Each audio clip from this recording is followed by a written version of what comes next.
መስቀል ኃይልነ መስቀል ጽንዕነ መስቀል ቤዛነ መስቀል ኃይልነ መስቀል ጽንዕነ መስቀል ቤዛነ መድኃኒትነ ለእለ አመነ መድኃኒትነ ለእለ አመነ መስቀል ኃይልነ መስቀል ጽንዕነ መስቀል በስመ አብ ወወልድ ወመንፈስ ቅዱስ አሐዱ አምላክ አሜን። ክርስትናና መስቀል የሚለውን ስንመለከት ሁለቱም ይለያዩ አይደሉም።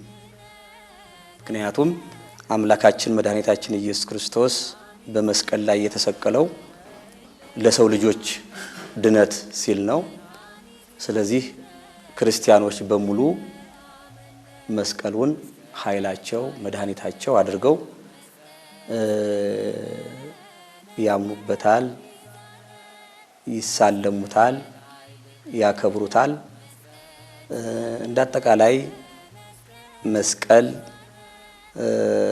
ክርስቶስ አምላካችን በተሰቀለ ሰዓት እሱ ሙቶ ጥንት ጠላታችን ዲያብሎስን ያጠፋበት ያሸነፈበት ነው። መስቀል ጠላታችን ዲያብሎስን አማትበን እናስወግድበታለን። ስለዚህ መስቀል በክርስቲያኖች ሕይወት ውስጥ ብዙ ትርጉም ያለው ነው። ቅዱስ ዳዊት በመዝሙር 60 ቁጥር 4 ላይ ከቀስት ያመልጡ ዘንድ ለሚፈሩህ ምልክትን ሰጣቸው ብሎ ተናግሯል። አምላካችን እግዚአብሔር እኛ ጠላታችን እንድናሸንፍበት መስቀልን ጸጋ፣ በረከት፣ ኃይል አድርጎ ሰጥቶናል። እንግዲህ ስለ መስቀል በተለይ ሲነሳ የምናስበው ሁልጊዜ አምላካችን ክርስቶስን ነው። ስለዚህ መስቀል ለክርስቲያኖች ሁሉ ነገራችን ነው። መስቀል ኃይልነ መስቀል ጽንዕነ መስቀል ቤዛነ ፍቅርን ይቅር ባይነትን ነው በመስቀል የምንማረው። ምክንያቱም አምላካችን መድኃኒታችን ኢየሱስ ክርስቶስ በመስቀል ላይ ተሰቅሎ የሰው ልጆችን ይቅር ብሏል። ስለዚህ በእግዚአብሔር የምናምን ክርስቲያኖች በአጠቃላይ መስቀል ለክርስቲያኖች የሚያስተምረን ነገር ቢኖር ይቅር ባይ መሆንን፣ ፍቅርን፣ ለሰው ልጆች ፍቅርን መስጠትን ከመስቀሉ እንማራለን። ጌታችን መድኃኒታችን ኢየሱስ ክርስቶስ በማቴዎስ ወንጌል ምዕራፍ 18 ቁጥር 15 እንደዚሁም በማርቆስ ወንጌል ምዕራፍ 11 ቁጥር 25 ላይ የተናገረው ኃይለ ቃል አለ። ለቅዱሳን ለሐዋርያት ለሁላችንም የተነገረ የእግዚአብሔር ቃል ነው። ለጸሎት በቆማችሁ ጊዜ በሰማያት ያለውን አባታችሁ ደግሞ ኃጢአታችሁን ይቅር እንዲላችሁ በማንም ላይ አንዳች ቢኖርባችሁ ይቅር በሉት። እናንተ ግን ይቅር ባትሉ በሰማይ ያለው አባታችሁም ይቅር አይላችሁም ብሎ ጌታችን መድኃኒታችን ኢየሱስ ክርስቶስ አስተምሮናል። ስለዚህ መስቀል ለክርስቲያኖች የሚያስተምረን ይቅር ባይ እንድንሆን ፍቅር እንዲኖረን ነው። ፍቅር እንዲኖረን ነው። ጌታችን በተለይ ሐዋርያው ቅዱስ ጴጥሮስ በአንድ ወቅት ስለ ይቅር ባይነት ስለ ፍቅር በሚያስተምርበት ሰዓት ጌታችን መድኃኒታችን ኢየሱስ ክርስቶስን አንድ ጥያቄ ጠይቆት ነበር። ያም ጥያቄ ምንድን የሚል ነው? ወንድሜ ቢበድለኝ ስንት ጊዜ ልተውለት የሚል ጥያቄ ነበር። ከጥያቄው አስከትሎ ቅዱስ ጴጥሮስ ምንድነው ያለው? እስከ 7 ጊዜን ብሎ ጠይቆታል። እስከ 7 ጊዜ ልተውለትን ብሎ ጠይቆታል። ጌታችን መድኃኒታችን ኢየሱስ ክርስቶስ ግን ለሐዋርያው ለቅዱስ ጴጥሮስ ያለው ምንድነው? እስከ 7 ጊዜ አይደለም ይቅር የምትለው እስከ 7 ጊዜ 7 ነው እንጂ ብሎ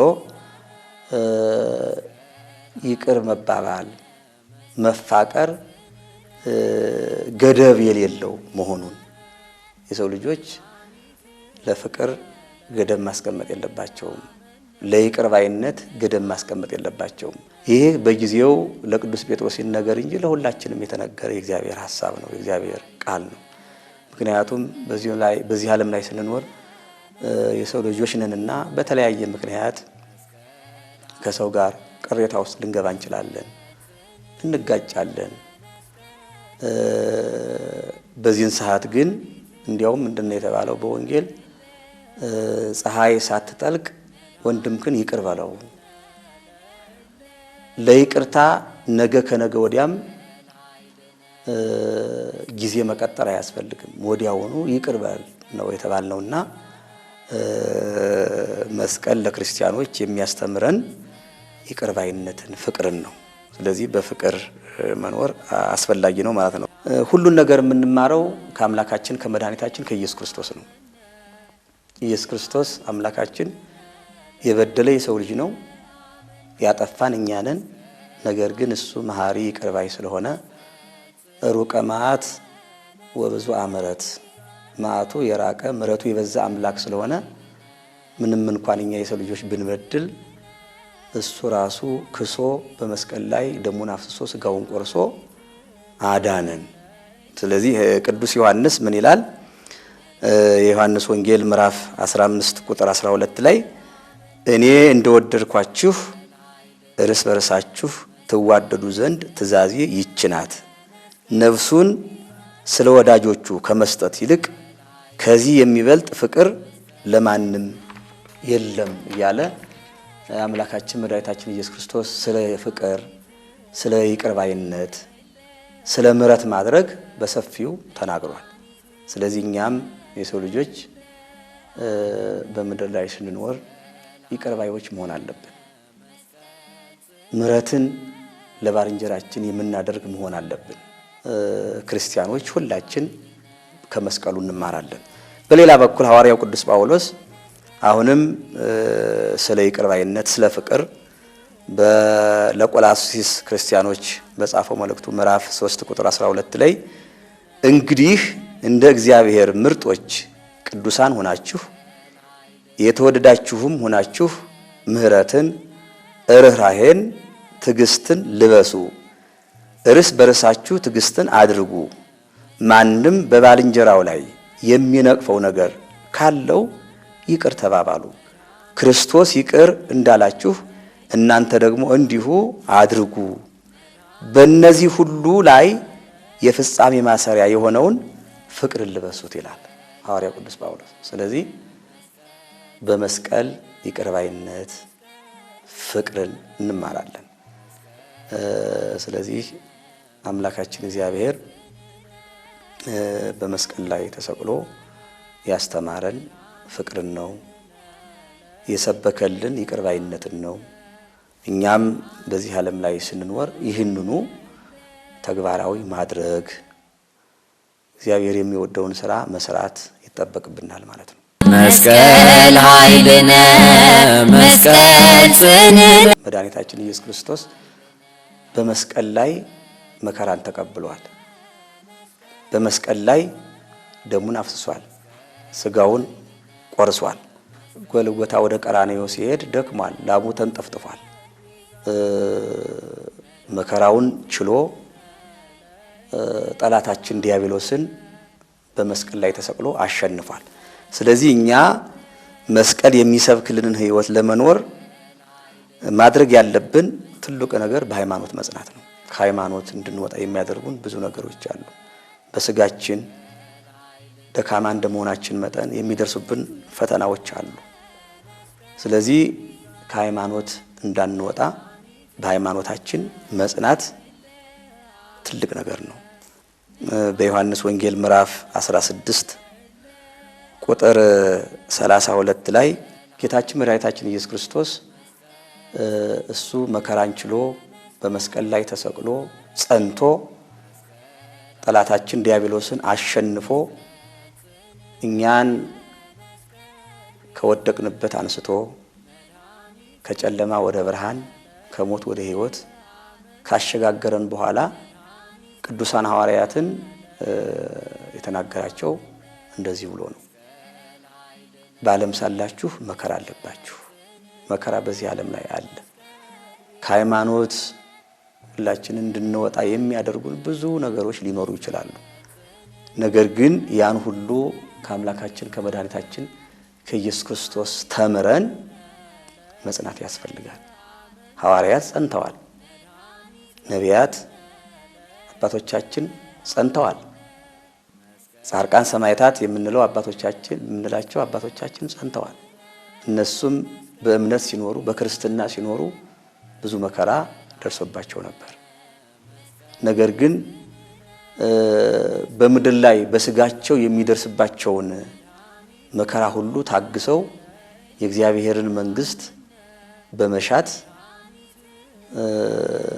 የወደፊት የሚመጣውን የእግዚአብሔርን መንግስት ሰለስቱ ምዕት እንደተናገሩት ወነሴፎ ትንሣኤ ሙታን ወሕይወተ ዘይመጽእ ለዓለመ ዓለም፣ እኛስ የሙታን መነሳት የሚመጣውንም የእግዚአብሔርን መንግስት ተስፋ እናደርጋለን ብለው እንደተናገሩት ሁሉ በስጋቸው እየሞቱ መከራ እየደረሰባቸው እየተገረፉ ቅዱሳን ሐዋርያት እየተሰቀሉ እነ ሐዋርያው ቅዱስ ጴጥሮስ የቁልቁሊት እየተሰቀሉ እነ ሐዋርያው ቅዱስ ጳውሎስ በመጋዝ እየተቆረጡ ብዙ መከራን ታግሰዋል፣ ጸንተዋል። ስለዚህ መስቀል የሚሰብክልንን ሕይወት ለመኖር ትልቁ ማድረግ የሚኖርብን ነገር በሃይማኖት መጽናት፣ በዚህ ዓለም ላይ የሚመጣውን የሥጋ ፈተና ማሸነፍ፣ ለሥጋው ሕይወት አለመሸነፍ ያስፈልጋል። ይሄንንም የምናደርገው የእግዚአብሔርን መንግስት ሽተን ነው። የእግዚአብሔርን በኋላ የምትመጣዋን የእግዚአብሔርን መንግስት በመሻት ያን ሁሉ መከራ እንቀበላለን። ጌታችን እንዳዘዘው በዓለም ሳላችሁ መከራ አለባችሁ፣ ነገር ግን አይዟችሁ እኔ ዓለምን አሸንፌዋለሁና እናንተም ታሸንፋላችሁ ነው። በዚህ አሁን አንድ ታሪክ ብንመለከት ጻድቁ አባታችን ቅዱስ ኢዮብ የሚያስተምረን አንድ ታሪክ አለ። በዚህ በመጽሐፈ ኢዮብ ምዕራፍ 1 ቁጥር 21 ጀምረን ስንመለከት ሁልጊዜም በብዙ ታሪክ እንደሚጠቀሰው በተለይ በዚህ ዓለም ላይ መከራ ለደረሰባቸው ክርስቲያኖች በልዩ ልዩ መከራ ለተጎዱ ክርስቲያኖች ትልቅ ማስተማሪያ ሆኖ የሚቀርበው ጻድቁ አባታችን ኢዮብ ነው። ኢዮብ በዘመኑ ብዙ ነገር ያለው በዓለም ሁሉ ያለው ሀብት ንብረት የነበረው ልጆች የነበሩት ባለጸጋ ሰው ነበረ። ከጊዜ በኋላ ግን ጠላት ዲያብሎስ ሰይጣን ባመጣው ፈተና የተነሳ ሀብት ንብረቱን አጥቷል። ልጆቹ ሙተውበታል። እርሱም ራሱ በሕመም በደዌ ተፈትኗል፣ ተቸግሯል። በዚያን ወቅት ጓደኞቹ አስቀድሞ የሱን ሕይወት የነበረውን ነገር የሚያውቁ ሰዎች መተው እንደምን ዋልክ ኢዮብ፣ እንደምን አደርክ ኢዮብ በሚሉት ሰዓት እሱ ግን በዚያ መከራ ውስጥም ሆኖ እግዚአብሔር ይመስገን ይል ነበር። በዚያ መከራ ውስጥም ሆኖ እግዚአብሔር ይመስገን ይል ነበር። እንዲያውም በአንድ ወቅት ባለቤቱ እግዚአብሔርን ለምን ታመሰግነዋለህ? የነበረህን ነገር ሀብትህን፣ ንብረትህን ሁሉ እንደዚሁም ደግሞ ልጆችህን ሳይቀር በሞት አጥተሃል። ሰይጣን ይህን ሁሉ ፈተና አድርሶብሃል። ስለዚህ እግዚአብሔርን ለምን ታመሰግነዋለህ የሚል ሐሳብ አንስታ ነበረ። እግዚአብሔር ከዚህ ሁሉ መከራህ እኮ አላዳነህም ብላ አንስታ ነበር ይሄን ሐሳብ። ነገር ግን ታላቁ አባታችን ቅዱስ ኢዮብ ያ ሁሉ ፈተና በስጋው የደረሰበት ፈተና መሆኑን የዚህ ዓለም ሀብት ንብረት በዚህ ዓለም ያለ ነገር ሁሉ ጠፊ መሆኑን ስለሚያውቅ ስለተረዳ እግዚአብሔርን ማጣት ስለማይፈልግ ምንድነው ያለው? እግዚአብሔር ሰጠ፣ እግዚአብሔር ነሳ፣ የእግዚአብሔር ስም የተመሰገነ ይሁን ነው ያለው። ስለዚህ ከታላቁ አባታችን ከጻድቁ ከኢዮብ እኛ የምንማረው እግዚአብሔር በየጊዜው እኛን ልጆቹን ሊፈትነን አንዳንድ ጥቃቅን ነገሮች በህይወታችን ሊመጡ ይችላሉ፣ መከራዎች ሊያጋጥሙን ይችላሉ። በዚህን ጊዜ እኛ ጻድቁ ኢዮብን መመልከት፣ ታሪኩን ማየት፣ በዚህ ዓለም ላይ ያለው ነገር ሁሉ አላፊ ጠፊ መሆኑን መረዳት፣ ከዚያ በኋላ እግዚአብሔር መስጠትም መንሳትም የሚችል አምላክ መሆኑን ማወቅ። ከዚያ በኋላ ምንድነው የሆነው? የጻድቁ አባታችን የኢዮብ ታሪክ ጻድቁ አባታችን ኢዮብ ለእግዚአብሔር ታመነ፣ ጻድቅነቱን አስመሰከረ። አስቀድሞ ስለነበረው ሀብት ንብረት፣ ስላጣው ሀብት ንብረት፣ ስለሞቱበት ልጆቹ ሁሉ ብሎ እግዚአብሔርን አልካደም። በኋላ ይላል ወደፊት በዚሁ በመጽሐፈ ኢዮብ ስናነብ ታሪኩን እናገኛለን። በኋላ እግዚአብሔር የጻድቁ የኢዮብን ትዕግስቱን ጽናቱን ተመለከተ፣ አየ። መጀመሪያ ከነበረው ሀብት ንብረት እጥፍ ድርብ አድርጎ እግዚአብሔር ተካለት ይላል። እጥፍ ድርብ አድርጎ እግዚአብሔር ሰጠው። እግዚአብሔርም የትዕግስት አምላክ መሆኑን አስመሰከረ። ለሚጸኑ በሱ ስም እስከ መጨረሻው ድረስ ለሚጸኑ ትክክለኛ ደራሽ የሚቀድመው የሌለ አምላክ መሆኑን በኢዮብ አምላካችን እግዚአብሔር አስመስክሯል። ጻድቁ ኢዮብ ከነበረው አስቀድሞ ከነበረው ሀብት ንብረት ይልቅ እንደገና በኋላ በእግዚአብሔር የተሰጠው በእግዚአብሔር የተደረገለት ብዙ ነው። ስለዚህ እኛም በዚህ ዓለም ላይ የምንኖር ያለን ክርስቲያኖች ቅድም እንደተናገርኩት በዚህ ዓለም ላይ ስንኖር ለስጋ በተለይ ለመንፈሳዊ ሕይወታችን የማይመች እንደ ክርስትና እንዳንኖር የሚያደርጉን ብዙ ፈተናዎች ይደርሱብናል፣ ያጋጥሙናል። ዛሬም የምናያቸው ብዙ ነገሮች አሉ በዙሪያችን። እንደ ክርስትና እንደ ሃይማኖታችን ብዙ የሚደርሱብን ችግሮች አሉ፣ ብዙ የምናያቸው ነገሮች አሉ። ስለዚህ ይህን ሁሉ መታገስ፣ ወደ እግዚአብሔር መጸለይ፣ እግዚአብሔርን ሁሉን የሚያስወግድ አምላክ ስለሆነ ለእግዚአብሔር መስጠት ያስፈልጋል ማለት ነው። ስለዚህ መስቀል የሚሰብክልን ሕይወት ለመኖር ትልቁ ማድረግ ያለብን በሃይማኖታችን መጽናት፣ መጠንከር፣ ቅዱሳን ሐዋርያትን አብነት ማድረግ፣ ነቢያት አባቶቻችን አብነት ማድረግ፣ ለዚህ ዓለም ሀብት ንብረት ገንዘብ ያልተንበረከኩ እግዚአብሔርን ፈልገው ከእግዚአብሔር ጋር ተጣብቀው የኖሩ አባቶቻችን የነሱን አርአያ የነሱን ምሳሌ መከተል ያስፈልጋል። ይህ ሲባል ገንዘብ ሀብት አያስፈልግም ማለት አይደለም። በአግባቡ መኖር መጽሐፋችንም እንደሚለው በመጠን ኑሩ።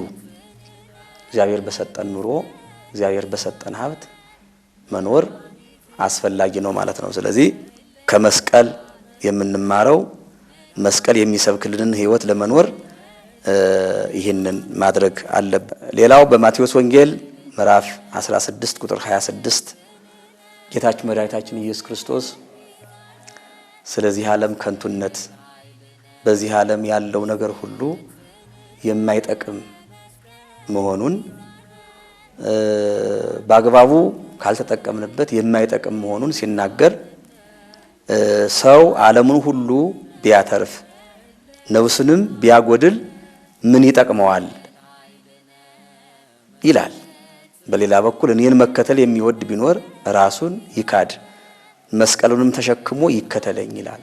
መስቀል የተባለው እዚህ ጋር መከራ ነው። መስቀሉን ተሸክሞ ይከተለኝ ማለት ዕለት ዕለት በክርስትናው በሃይማኖቱ መከራ ይደርስበታልና ያን ሁሉ ተሸክሞ ከሃይማኖት ሳይወጣ ከኔ ትእዛዝ ሳይወጣ ይከተለኝ ሲል ነው አምላካችንና ራሱን ይካድ። ራስን ከመካድ የበለጠ ምንም ነገር የለው። ሰው ራሱን ከካደ ለእግዚአብሔር እንደሚገባ መኖር ይችላል። ሰው ራሱን ከካደ የዚህ ዓለም ነገር ሁሉ አያስጨንቀውም። ሀብት፣ ንብረት፣ ገንዘብ፣ የዚህ ዓለም ተርላ ደስታ አያስጨንቀውም ራሱን ከካደ። ጌታችን መድኃኒታችን ኢየሱስ ክርስቶስ ለቅዱሳን ሐዋርያት ራሱን ይካድ መስቀሌን ተሸክሞ ይከተለኝ ማለት ይሄ ነው። ስለዚህ ራሱን የካደ ሰው እግዚአብሔር በሰጠው ሀብት መልካም ነገር ይሰራበታል፣ በጎ ነገር ያደርግበታል። እግዚአብሔር በሰጠው ነገር ሁሉ አይመካበትም። አላፊ ጠፊ መሆኑን አውቆ በአግባቡ ያንን ገንዘብ ይጠቀምበታል፣ ያን ሀብት ይጠቀምበታል ማለት ነው። ለዚያ ነው ዓለሙ ሁሉ የኛ ቢሆን በዓለም ሁሉ ነገር የኛ ቢሆን ነፍሳችንን ካጣን ግን ምን ዋጋ አለው ነው። ስለዚህ ሰው ራሱን መካድ፣ በሃይማኖት መጽናት፣ ባለው ነገር በተሰጠው ነገር እግዚአብሔርን ማገልገል፣ ለእግዚአብሔር እንደ ፈቃዱ መኖር አስፈላጊ ስለሆነ ራሱን ይካድ መስቀሉን ተሸክሞ ይከተለኝ ብሎ ጌታችን መድኃኒታችን ኢየሱስ ክርስቶስ ተናግሯል። ዓለም ለኛ ለክርስቲያኖች የምትመች አይደለችም። ጌታችን መድኃኒታችን ኢየሱስ ክርስቶስ በሌላ በኩል ምን ብሏል? እንደ ርግብ የዋሆች እንደ እባብ ብልሆች ሁኑ ብሎ አስተምሯል። ክርስቲያኖች በዚህ ዓለም ላይ ስንኖር ይህንን ሐሳብ ይህንን የእግዚአብሔርን ቃል የወንጌል ቃል እንደ መሪ ሐሳብ አድርገን መኖር አለብን። እግዚአብሔርንም እንዳናጣ በዚህ ዓለም ላይ ደግሞ ስንኖር እንዳይጎልብን በጥበብ መኖር፣ በተሰጠን ሀብት በተሰጠን በረከት በመናገኘው ብሉ ሰርታችሁ ብሉ ተብሏል። ኦሪት ዘፍጥረት ምዕራፍ 3 ላይ ታሪኩን እንደምናገኘው አባታችን አዳምን ብላ ባፈገጽከ ብሏል። በላብህ በወዝህ ጥረህ ግረህ ብላ ብሎ ተናግሯል። ስለዚህ በእውቀታችን በጉልበታችን ሰርተን መለወጥ፣ ሀብት ንብረት ገንዘብ አፈርተን መኖር በወንጌል አልተከለከልንም። ነገር ግን በተሰጠን በረከት በጥበብ መኖር፣ እግዚአብሔር የሚወደውን ነገር ያደረግን መኖር ያስፈልጋል። ለዚህም ብዙ ክርስቲያኖች ልጆቻችን እግዚአብሔር በሰጣቸው ሀብት መልካም ስራ ሲሰሩ ይታያሉ። አብያተ ክርስቲያናትን ሲያንጹ ይታያሉ። የተጎዱ ምዕመናንን ሲደግፉ ይታያሉ። ስለዚህ እንደ ርግብ የዋሆች እንደ እባብ ልባሞች ሁኑ ማለት ይሄ ነው። በተሰጠን በረከት በተሰጠን ጸጋ በተሰጠን በረከት እግዚአብሔር የሚወደውን ስራ እየሰሩ መኖር ማለት ነው። ስለዚህ ትልቁ መስቀል የሚሰብክልን ህይወት ለመኖር በሃይማኖት መጽናት፣ መጠንከር፣ ለዚህ ዓለም ከንቱ ሐሳብ ተገዢ አለመሆን፣ የእግዚአብሔርን ትእዛዝ የእግዚአብሔርን ሕግ አክብረን መኖር ያስፈልጋል ማለት ነው። ስለዚህ መስቀል የሚሰብክልን ህይወት ለመኖር ማድረግ ያለብን ይሄ ነው።